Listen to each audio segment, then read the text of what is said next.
Hello students, a very good morning to all of you. I hope all of you are fine and safe at your home and doing your studies regularly. So students, in today's class, we will continue our chapter, that is chapter climate. Okay, and we will read the rest of the topics. Okay.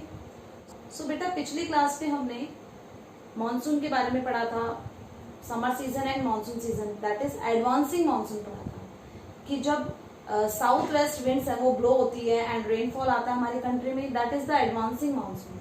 Okay, today we will continue with the advancing monsoon की जब monsoon आता है तो India में rainfall का distribution कैसा होता है, मीन्स कौन सी वो प्लेसेस हैं जहां पर ज्यादा रेनफॉल होती है और इंडिया में कौन सी वो जगह है जहां पर कम रेनफॉल होती है. ओके, इंडिया में पूरे वर्ल्ड का वो वेटेस्ट प्लेस है जहां पर सबसे ज्यादा बारिश होती है पूरे वर्ल्ड की. तो इट मीन्स हम ऐसा नहीं कह सकते कि इंडिया में हर जगह पर ज्यादा बारिश होती है, because here we are talking about the distribution की कहां पर कितनी रेनफॉल हो रही है. Okay, so western coast and the northern eastern part receive over about 400 centimetre rainfall. India का western coast and north eastern states है वहां पर बहुत ज्यादा रेनफॉल होती है, क्योंकि वेस्टर्न कोस्ट है वहां पर अरेबियन सी की ब्रांच है वो बहुत ज्यादा रेनफॉल करती है क्योंकि वो हिली एरिया है. ओके, एंड बिकॉज ये विंडवार्ड साइड में है इसलिए यहाँ पर ज्यादा रेनफॉल होती है. सेकेंड, इंडिया के जो ईस्टर्न है वहां पर भी रेनफॉल होती है, एक तो बे ऑफ बंगाल की ब्रांच वहां पर रेनफॉल करती है एंड सेंट्रल इंडिया को क्रॉस करते हुए अरेबियन सी की ब्रांच भी वहां पर पहुंचती है एंड वहां पर रेनफॉल बहुत ज्यादा होती है क्योंकि वहां पर भी माउंटेनियस रीजन है. तो जो मॉइस्चर लेडन जब विंड्स ब्लो होती है तो वो वहां पर स्टक करके वहां पर बहुत ज्यादा रेनफॉल करती है. ओके, सो मौसिनराम जहां पर सबसे ज्यादा बारिश होती है वो मेघालय में है, ईस्टर्न स्टेट है. ओके, कि कुछ प्लेसेस ऐसे हैं इंडिया में जैसे कि वेस्टर्न राजस्थान जो अरावली हिल्स है उसके आसपास का जो थार डेजर्ट का एरिया है, that is receive only 60 centimetre, less than 60 centimetre annual rainfall होती है जो कि बहुत ज्यादा कम है. ठीक है, सो ये जो रीजन है ये ड्राई है. The rainfall is equally low in the interior part of the Deccan plateau. Deccan plateau के इंटीरियर पार्ट में भी कम बारिश होती है in comparison to the western coast and north eastern states. Okay, rest part of the country receive moderate rainfall, और बाकी जो रेस्ट ऑफ द पार्ट्स है लाइक पंजाब, हरियाणा, यूपी, यहाँ पर मॉडरेट रेनफॉल होती है, जबकि जो हिमालयन रीजन है वहां पर क्या होती है, प्रेसिपिटेशन नहीं होती रेनफॉल बल्कि स्नोफॉल होती है. Okay, so retreating monsoon we can say that post monsoon, monsoon के बाद का जो टाइम है उसे हम रिट्रीटिंग मानसून कहते हैं. जब मानसून में मैंने बताया था लाइक ये जो विंड्स है साउथ वेस्ट विंड है वो ब्लो होती है, लेकिन अब एक सीजन चेंज होगा, टेम्परेचर चेंज होगा, तो अब कौन सी trade winds, north east trade winds है वो ब्लो होने लग जाएंगे. अब विंड्स का डायरेक्शन चेंज हो गया, सो साउथ वेस्ट विंड है वो किस में कन्वर्ट हो गई, नॉर्थ ईस्ट विंड में वो कन्वर्ट हो गई है, bringing October November with the apparent movement of the sun toward the south. Okay, so पहले ट्रॉपिक ऑफ कैंसर पर जो सन है उसकी रेज वर्टिकल पड़ रही थी, प्रेशर बेल्ट है जो कि कहां पर थी, इक्वेटर पर, वो कहां चली जाती है, वो ट्रॉपिक ऑफ कैंसर के पास चली जाती है. कब, जब समर सीजन आता है. और ये लो प्रेशर बेल्ट है ये कहां पर आ जाएगी, ट्रॉपिक ऑफ कैप्रिकॉर्न में आ जाएगी. कब, जब मॉनसून टाइम खत्म हो जाएगा एंड अक्टूबर एंड नवंबर में ये धीरे धीरे शिफ्ट होकर के दिसंबर में ट्रॉपिक ऑफ कैप्रिकॉर्न पर आ जाएगी लो प्रेशर बेल्ट. अब लो प्रेशर बेल्ट का मतलब है कि टेम्परेचर है वो बढ़ रहा है. ओके, सो यहाँ पर टेम्परेचर कम होने लग जाएगा मानसून के बाद में. जो नॉर्दर्न हेमिस्फीयर है वहां पर तो विंटर सीजन आ जाएगा, जबकि साउदर्न हेमिस्फीयर में समर सीजन होगा क्योंकि लो प्रेशर बेल्ट है वो शिफ्ट हो गई है. ओके, इस पीरियड को हम पीरियड ऑफ ट्रांजिशन भी बोलते हैं. ओके, चेंज हो रहा है ना, किस में चेंज हो रहा है, हॉट रेनी सीजन था, पहले समर सीजन था, फिर रेनी सीजन आया, अभी भी रेनी सीजन है वो हॉट है, और उसके बाद में वो धीरे धीरे ड्राई विंटर सीजन में कन्वर्ट होगा. ड्राई क्यों बोला है, क्योंकि रेनफॉल अब नहीं होगी एंड टेम्परेचर है वो डिक्रीज हो जाएगा तो विंटर सीजन आ जाएंगे. Okay, one term is October heat. Okay, अक्टूबर में जो वेदर क्लाइमेटिक कंडीशंस होती हैं उसमें टेम्परेचर तो ज्यादा होता है एंड ह्यूमिडिटी भी ज्यादा होती है. टेम्परेचर भी ज्यादा है, ह्यूमिडिटी भी ज्यादा है, सनलाइट है, क्लियर स्काई है, तो उस टाइम को हम अक्टूबर हीट इसे इसलिए कहा गया है क्योंकि टेम्परेचर अभी भी ज्यादा है एंड जो मानसून रेनफॉल हो रही थी वो रेनफॉल बंद हो चुकी है, ह्यूमिडिटी बहुत ज्यादा है. Okay, monsoon as a unifying bond, monsoon को एक यूनिफाइंग बॉन्ड भी कहा गया है। क्यों कहा गया है मॉनसून को यूनिफाइंग बॉन्ड? बिकॉज मॉनसून एक ऐसी प्रोसेस है, एक ऐसा फिनोमेना है जो पूरे इंडियंस है उनको एक साथ टाई अप करता है।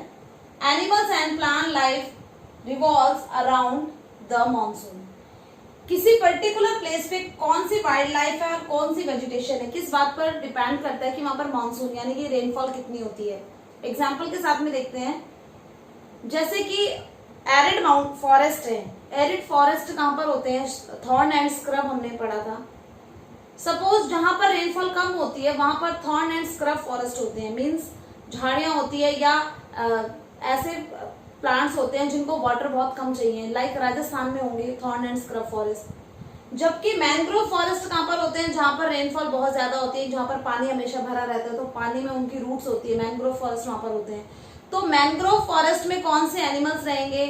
कोई पर्टिकुलर एनिमल्स रहेंगे जिनको जो वाटर में भी सर्वाइव कर सकते हैं। ओके, जबकि जो थॉर्न एंड स्क्रब फॉरेस्ट में ऐसे एनिमल्स रहेंगे जिनको वाटर की ज्यादा जरूरत नहीं है। तो फॉरेस्ट वहां पर कैसे है, मीन्स वेजिटेशन कैसी है और कौन से एनिमल वहां पर मिल रहे हैं, किस पर डिपेंड कर रहा है कि वहां पर कितनी रेनफॉल होती है। Okay, agriculture calendar depends upon the monsoon. India की 60% पॉपुलेशन है वो एग्रीकल्चर पर डिपेंड है, एंड बहुत सारे फार्मर्स हैं उनके पास में इरिगेशन के सोर्स नहीं है, they are totally depend on the rainfall. वो अपने इरिगेशन के लिए रेनफॉल पर डिपेंड है। So agriculture they waited eagerly for the monsoon, वो बहुत ही बेसब्री से इंतजार करते हैं मानसून का, क्योंकि उनकी जो पूरा एग्रीकल्चर है, पूरा एग्रीकल्चर का कैलेंडर है, जो पूरा प्रोसेसिंग है उनका क्रॉपिंग का, वो किस पर डिपेंड है? वो मानसून पर डिपेंड है।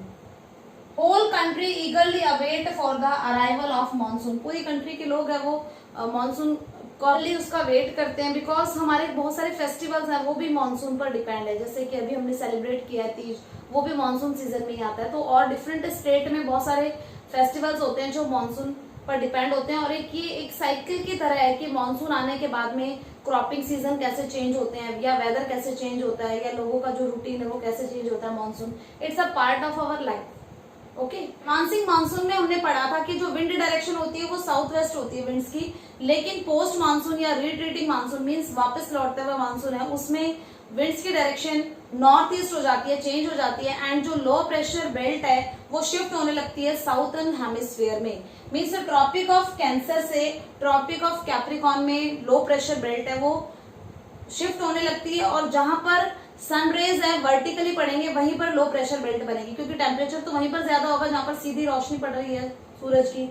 सो साउदर्न हेमिस्फीयर में अब वर्टिकल पड़ेंगी सनरेज, कब? मॉनसून के बाद में, जब विंटर सीजन आएगा तब। Okay, and the distribution of rainfall is not equal in India. India में बहुत डिपेंड करता है कि वहां का फिजिकल फीचर कैसा है, वहां की टोपोग्राफी कैसी है, उसी के अकॉर्डिंग वहां पर रेनफॉल होती है। कि अगर माउंटेन है वो मॉइस्चर लेडन विंड्स को रोक रहे हैं तो वहां पर बारिश हो जाती है। हमने पढ़ा था ना, there is a orographic rain, हमने पढ़ा था मे बी।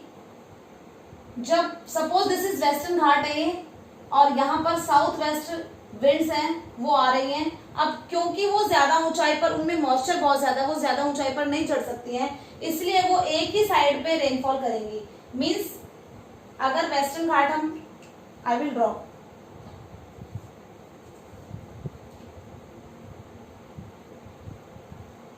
मीन्स यहाँ पर वेस्टर्न घाट है और विंड्स आती हैं। अब विंड्स आ रही है तो वो ज्यादा ऊंचाई पर नहीं जा पाएंगी, जस्ट बिकॉज क्योंकि उनके अंदर मॉइस्चर है, अब वो कंडेंसेशन करके यहीं पर बारिश करेंगी। तो अगर हम इसको ऐसे देखें,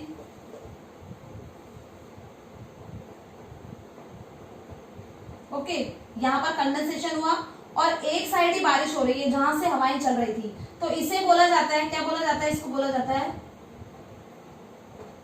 विंडवार्ड साइड, जहां से हवाएं चल रही थी जिस साइड से, तो उसी साइड रेनफॉल हो गई। अब ये जो पीछे का बैक का हिस्सा था जहां पर रेनफॉल नहीं हो पाई, ये है leeward side.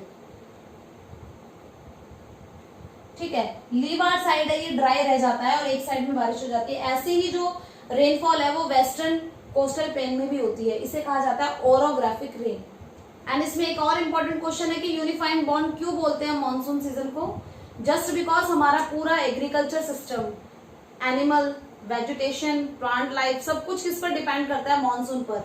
Okay, so we are eagerly waiting for the monsoon. Okay, monsoon के बाद में ही जो क्लाइमेटिक कंडीशंस है वो चेंज होती है. समर सीजन है, उसके बाद में मॉनसून सीजन आ जाएगा, उसके बाद में विंटर सीजन आएगा. ओके, तो ये जो पूरी सीजन क्लाइमेटिक कंडीशंस की साइकिल है उसमें मेन रोल है मॉनसून सीजन का.